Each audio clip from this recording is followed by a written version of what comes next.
Hello, and welcome to Mr. Ambose's video on the LaGrange error bound. This is my second of two videos on topics that we were not able to cover in class, but yet that you might potentially see on the AP exam. If you haven't watched my first video on the alternating series estimation theorem, I ask that you actually watch that first before you watch this video because I will be referring to that one as I try to describe and develop the Lagrange error bound. So to recap, for a series, there were two major things that we've done. One, again, was constructing series to represent functions. As you see on the screen, we have there the Maclaurin series for e to the x. The second thing that we did with series is determine when they converge, in particular trying to help find the interval of convergence of a particular power series on a function, which in layman's terms again means, right, the equation we see on the screen for what x values is e to the x equal to that Maclaurin series. And while those two tools are useful in evaluating functions like sine, cosine, or e to the x, adding up an infinite number of terms is still somewhat difficult to do when your series is not geometric.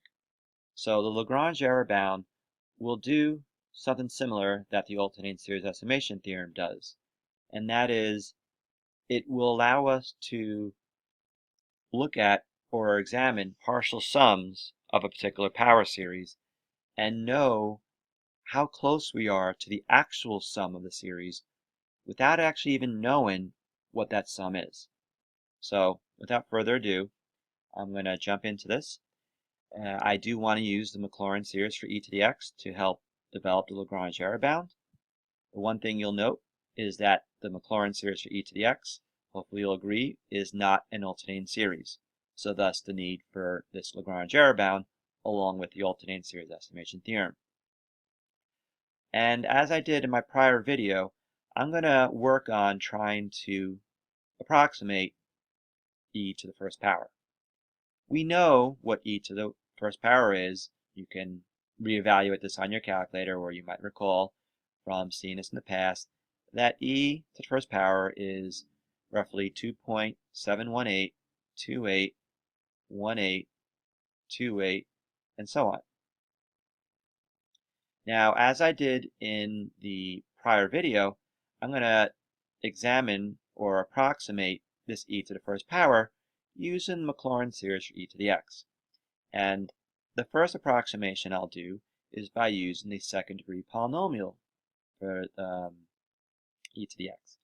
And I will use that polynomial and plug in 1 for x to come up with a partial sum approximation for e to the first power. So when I do that, plug in 1 in for x, I get 1 plus 1 plus 1 squared, which is 1, over 2 factorial, which is 2. And when I add up these three terms, 1 plus 1 plus 1/2, I get 2.5. And as I did in my prior video, when we compare the actual value of e to the first power with this partial sum, we get a difference of 0.218281828. And as, or to piggyback off of the alternating series estimation theorem, this is the actual difference.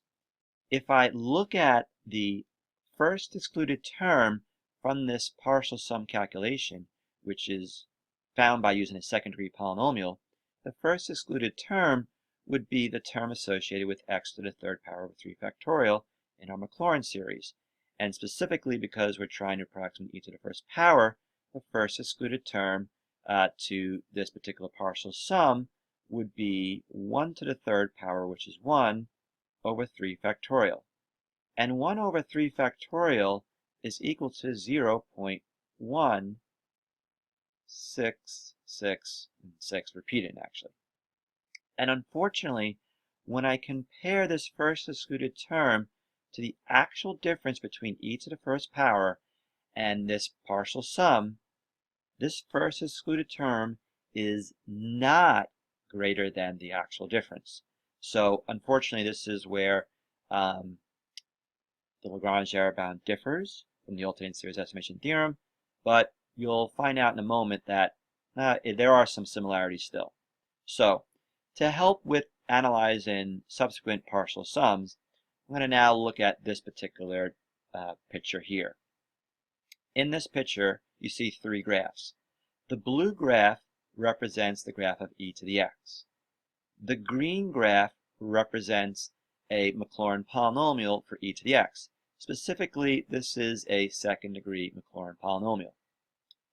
And then the red graph represents the difference between the graph of e to the x and my Maclaurin polynomial for e to the x, a second-degree polynomial specifically. And because we're trying to approximate e to the first power, you see here a point highlighted at x equals to 1. And the y value here, again, this represents the difference between e to the first power and our Maclaurin polynomial value at x equals to 1. It's this 0.218, 281828, and so on. And again, the first excluded term from that partial sum calculation using the second degree polynomial was 1 over 3 factorial, which unfortunately is less than the actual difference. Now, if, again, we start to look at subsequent partial sums, say the third degree Maclaurin polynomial for e to the x, well, again, here, blue graph is e to the x, green graph is my Maclaurin polynomial, specifically my third degree Maclaurin polynomial for e to the x. The difference between e to the first power and our third degree Maclaurin polynomial at x equals to 1 is this 0.05161, so on. The first excluded term from this third degree Maclaurin polynomial evaluated at x equals to 1 would be 1 over 4 factorial, which is equal to 0.0416 repeated. When I compare that first excluded term to the actual difference, unfortunately, this first excluded term is less than the actual difference. So we have to perform a little bit of magic here to make this work, to find, in particular, an upper bound to the error between the actual value for e to the first power and our partial sum calculations. And the magical number that I'll introduce here, and I will explain how I get this a little later, but the magical number is going to be the magical number of 3. If I take the number 3 and with my second degree Maclaurin polynomial and the approximation I use to approximate e to the first power, if I take 3 and multiply it by my first excluded term of 1 over 3 factorial, 3 times 1 over 3 factorial is equal to 1/2. And 1/2 is basically equivalent to 0.5. And when I compare 0.5 to my actual difference between e to the first power and our partial sum calculation, 0.5 is greater than that difference. Moving on to my third degree Maclaurin polynomial that I use to approximate e to the first power. Again, first excluded term was 1 over 4 factorial. I take the number 3, I multiply that by 1 over 4 factorial, I get 1/8, which is equal to 0.125.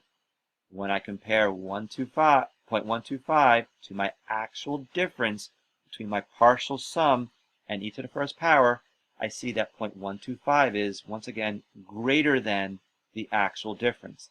This 0.125 is essentially acting as an upper bound to the error between the sum and my partial sum. Let's look at one more partial sum, specifically using the fourth degree Maclaurin polynomial for e to the x. The difference between e to the first power and the Maclaurin polynomial evaluated at x equals to 1, 0.009948. the first excluded term from that partial sum of the fourth degree polynomial would be 1 over 5 factorial, which is equal to 0.008, 3 repeating. This value, again, is less than the actual difference between my sum and my partial sum. However, take that first excluded term, 1 over 5 factorial, multiply it by 3, and we get 1 over 40, which is equal to 0.025, and voila, 0.025, once again, is greater than the actual difference between e to the first and our partial sum. So this 0.025 once again acts as an upper bound to the error between our sum and our partial sum. So, question is, where am I getting that magical number 3?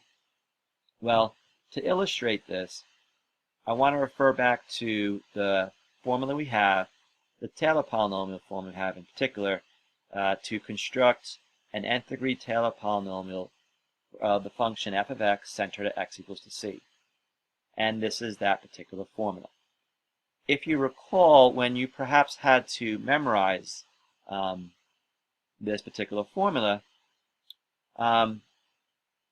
this term here can be used to help really produce any term of your polynomial. Because if you recall, what we did was we examined the nth derivative of our function at the center point. We put that over n factorial, and then we took x minus c and rose that to the nth power.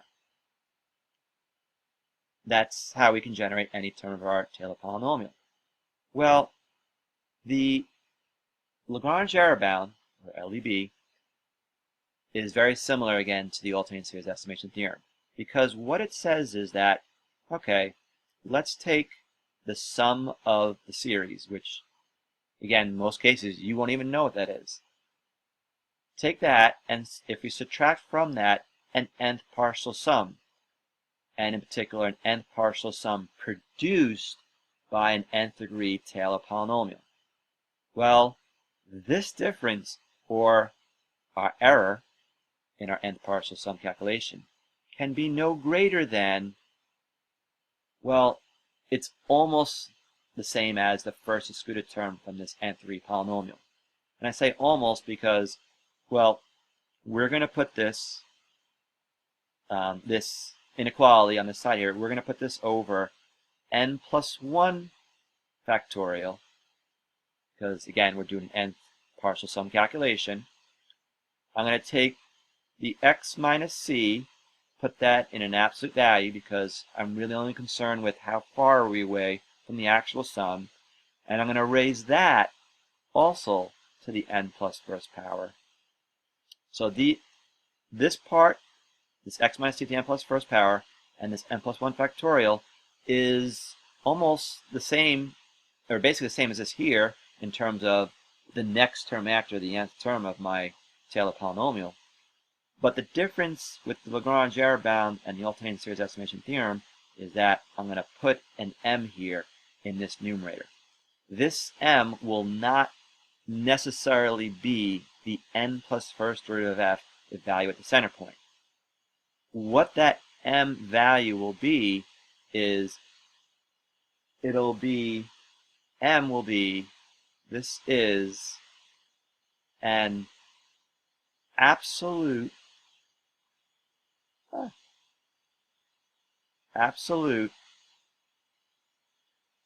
upper bound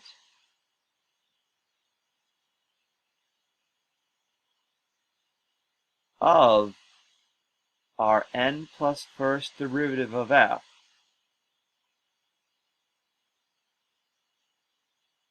over some interval. And this is where this gets to be somewhat difficult, because the interval can vary perhaps from one problem to another. So basically, if you have to apply the LaGrange error bound in a problem on the AP exam, I always tell students, try to produce basically the n plus first term to your Taylor polynomial formula, and this m value is going to be somewhat related to the n plus first derivative of f, but you have to try to find an upper bound to that n plus first derivative of f over a particular interval. So how in particular did I do this for e to the x? Where did I come up with that number 3? So, okay, let's say that, let's re-examine what I was doing, right? What I was doing was I was looking at the function e to the x.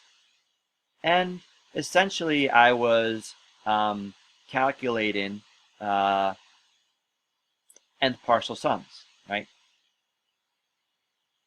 And the one thing to note is that whatever derivative that we take of e to the x, whether it's the first, the second, the third, or the nth derivative, we know that that derivative will always be e to the x.